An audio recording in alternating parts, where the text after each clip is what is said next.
Yes, we look at the reasons for the view that Mark's Gospel was the first to be written, because there is a lot of argument upon the three Gospels, which one was written first. Most especially between Mark and Matthew. And when we look at the New Testament, we start with Matthew, then later on we go to Mark, then Luke. So here, the reasons have already been given out to verify that Mark's Gospel was the first to be written. When you look at the Mark's Gospel, was much written earlier than the two Gospels. For it was written at around 64 AD, while Matthew it was around 70, and Luke was 80. So this one clearly shows that Mark's Gospel was the first Gospel which was put into writing. And also again, the Mark's Gospel was first written because when you look at the setting of the two other Gospels, clearly states that it was the first to be put in the place. Also depending on the year AD and also the presentation of the information. Then originally, there was a suggestion that Matthew was the first, then Mark summarized from the Matthew. We shall move on and we see what will confirm that truly Mark's Gospel was the first Gospel to be put into place. The first and foremost, it was Mark's Gospel which was written first because he has got short and brief information. And when you look at the whole book of Mark in the Bible, it has got only 16 chapters, while Matthew has got 28 and Luke has got 24. This clearly shows that Mark's Gospel was the first Gospel which was put into place. Then we have the Bishop Papias, who also claims that Mark got the information from Simon Peter, who was the disciple of Jesus Christ. So after getting the information from the disciple of Jesus Christ, this was a clear significance to show that it was the first to be put into place. We shall look at more other details later when we start handling the Gospel of Mark into its details.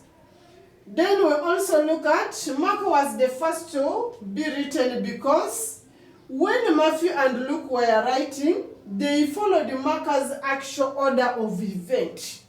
When we talk of event, these are what Jesus did.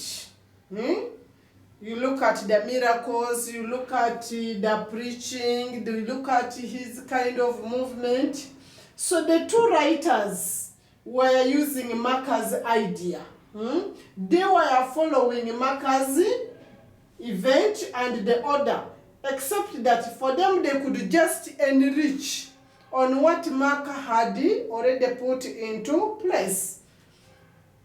More to that, when the Matthew and Luke divert from Mark's order and event, they do not agree.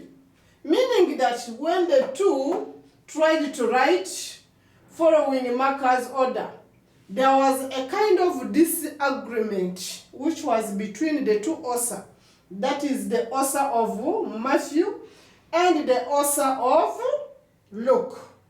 Until they have to come back to the Mark's order of event and how he went on with his kind of writing. That's why they can get a clear information and the true one which they can tell to the listeners.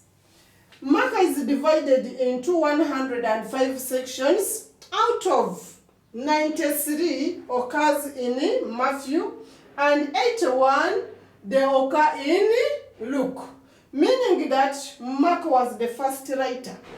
All these people are trying to copy what Mark could have written, and they try to enrich, much as they don't want to duplicate each and everything from Mark.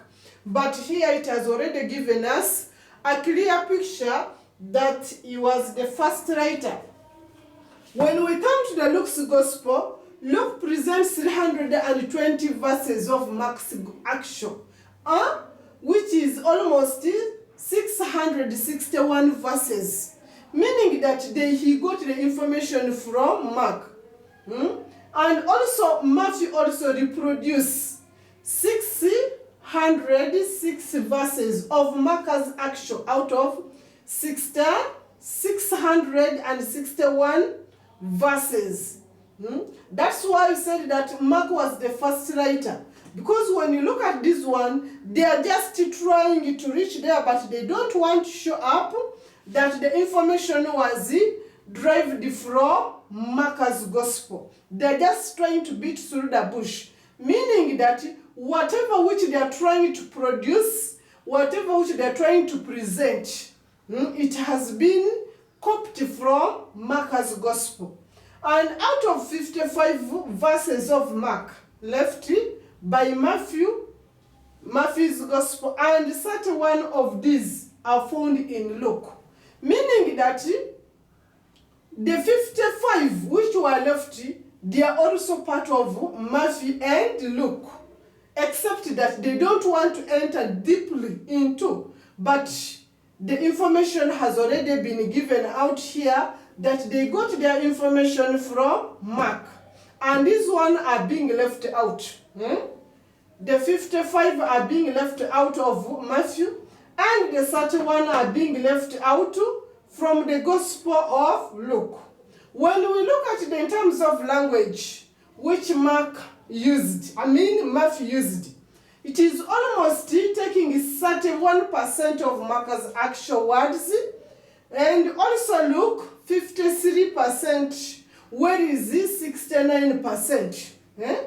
That means the 69% is part of Mark, which the Luke is trying to use the same language and the same interpretation of the word. Likewise to the Luke, this percentage, that is 47%, it has been left to be part of Mark, which he is trying to avoid. Then the Mark's Gospel ends abruptly compared to Matthew and Luke, whose ending is gradual. That's why one time I mentioned this. There is a reason as to why Gospel of Mark ends in bits. He concludes, and later he comes to another conclusion. Almost this kind of conclusion shows that he was forgetting some information, then putting it in the place, then recalls and puts it in place. But these other two writers have already studied what mistake has been made from Mark's Gospel. Can we also repeat the same mistake? No.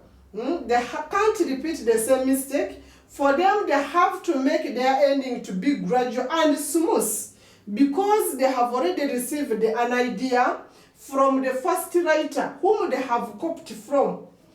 Then the Mark's Gospel is much original. In terms of language, in terms of the statement made, it is much original compared to the Luke and Matthew. That's why we can stop according to the Synoptic Gospels. Thank you.